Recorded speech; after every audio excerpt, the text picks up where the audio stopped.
Well, Maria Haley is Executive Director of the Arkansas Economic Development Commission. I caught up with her recently to discuss her trade trip to Europe and to discuss the state of the state's economy.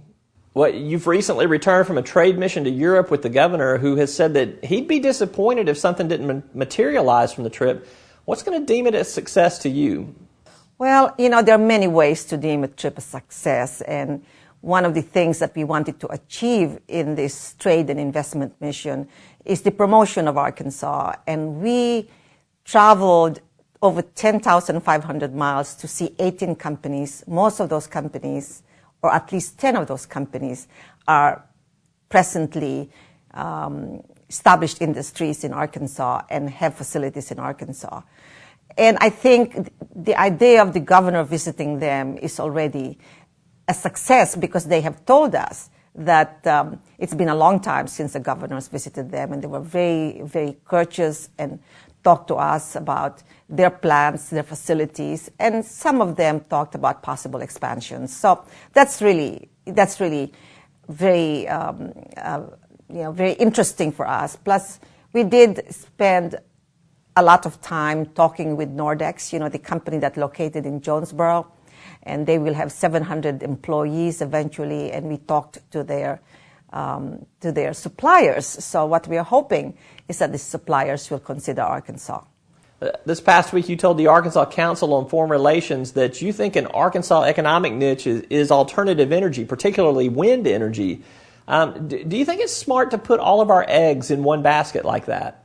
Oh, but we're not. This is just one of our targets. I mean, we're also targeting information technology. We are targeting food processing. And so, no, it just happens to be that we have been extremely successful in this particular sector, mainly because this sector is so popular now in the United States.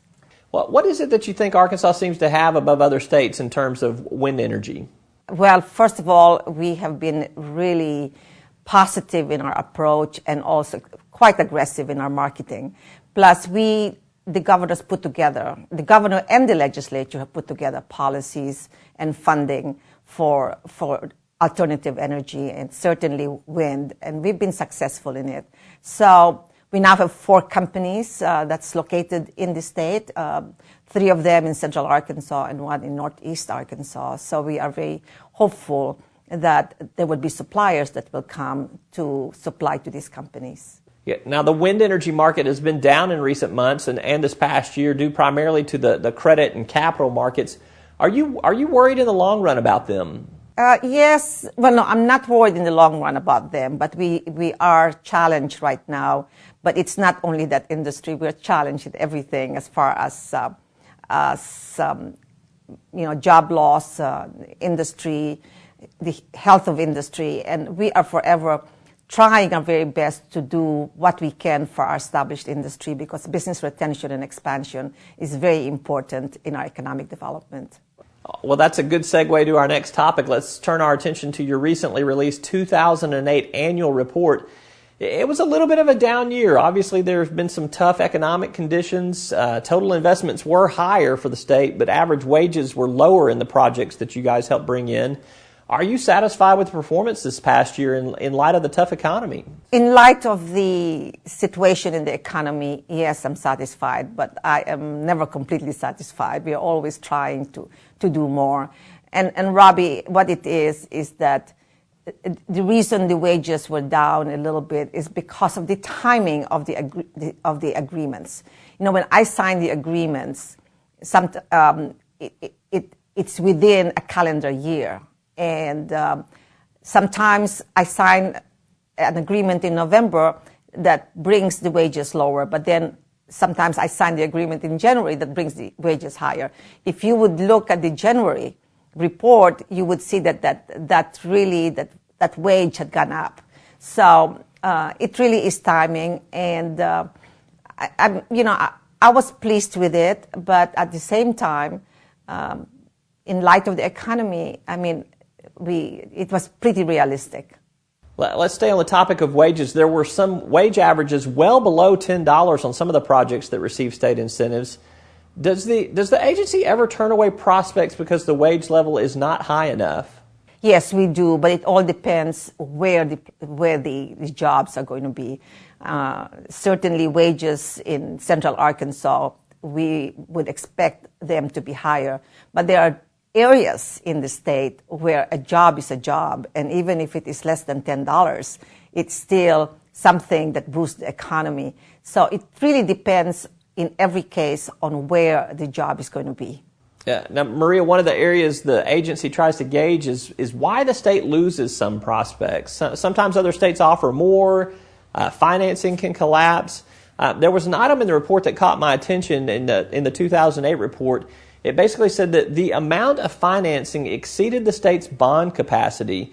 Tell me what that's all about. Well, what it is that we do have limits, and what it is that Amendment 82, which provided us our bond capacity, has a cap, which is 500 jobs and $500 million. And some of the projects we lost was because we did not reach that cap. And one other thing is that other states do not have a cap, so they can just go to their legislature and ask for bonding capacity, whereas we cannot unless it is more than $500 million in investment and 500 jobs. And that's the reason why we are hoping that we can change that amendment with a constitutional vote in November. All right, lots of activity last year on the business expansion and retention front. Has this been an area of renewed focus for you guys? Yes, absolutely. We now have a division which is business retention and expansion. It was started about 2 years ago, and we have people from all over around the state that's now going to different industries and seeing how we can be of help and how we can provide assistance in their expansion. This is really a time of consolidation. Companies are consolidating, and they may have 3 or 4 plants around the United States, and they will close 1 or 2 plants in order to consolidate and be more cost effective. What we hope is that they will not close the plant in Arkansas, and that they will bring some new jobs in the state. That's what happened to Cooper. When we kept Cooper Industries in Texarkana, it was really a consolidation of their efforts, and we were able to retain them in the state. I want to give you a chance to respond to some of your critics. Sometimes people refer to the incentives offered in attracting new businesses as corporate welfare. Tell me why it's not corporate welfare. It's not corporate welfare mainly because of, when you have people who have jobs, they pay income tax, they pay sales tax, they increase the economic ability of the state. And I don't believe it certainly is better to have a job than paying unemployment to our people. So I don't believe it's corporate welfare. And another thing is that every state offers it. And if we don't offer it, then who's going to come and look at us? But that's not the only thing that makes us attractive. Our workforce makes us attractive, our location, our central location, and really the work ethics of our people. So it's just one of the elements of recruitment, but not the only thing.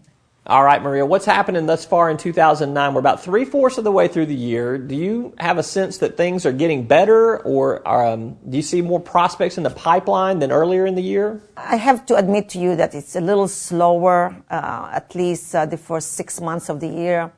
The wages look like it's going to be higher, but as far as projects, we're a little slow right now, but we're hoping to catch up in the next quarter. So, it's not the end yet, and we have quite a lot of projects we're working right now, and, we're trying to do our best.